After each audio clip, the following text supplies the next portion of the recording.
Mind you, the only place in the Middle East that Druze are actually free to practice their religion, and pridefully so, go around and share their faith and tell about it and share the beauty of their culture, is in Israel.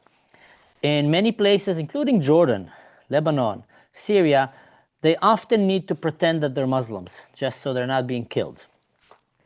And then they're faced with a lot of, very challenging and teasing questions. The authorities will come and say, we'll turn a blind eye. We don't want to start fighting with these guys. They've been fighting here for 1,000 years. They know how to fight, and they usually don't surrender. So that's easy to just let them pretend that they're Muslims. We're fine with that.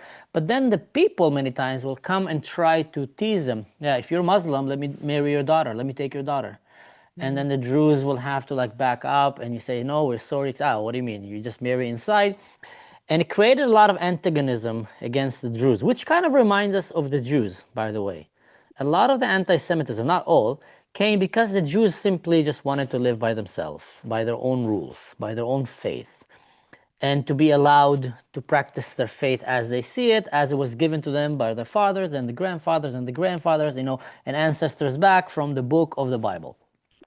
So in Islam, for the last 500 years, there have been skirmishes against the Druze, but give or take, the Druze managed to usually politically find some kind of a solution. And also they were involved many times by being very successful in what they did. For example, people don't know, but it was Druze who built the first army of Jordan. It was a Druze who was a high prime minister and the right hand of the first king of Jordan. It was the Druze that helped defeat the French who were in Syria. When the French, mandate was here and they were doing terrible things to the people in the land, the Druze were one of the main forces to push them out.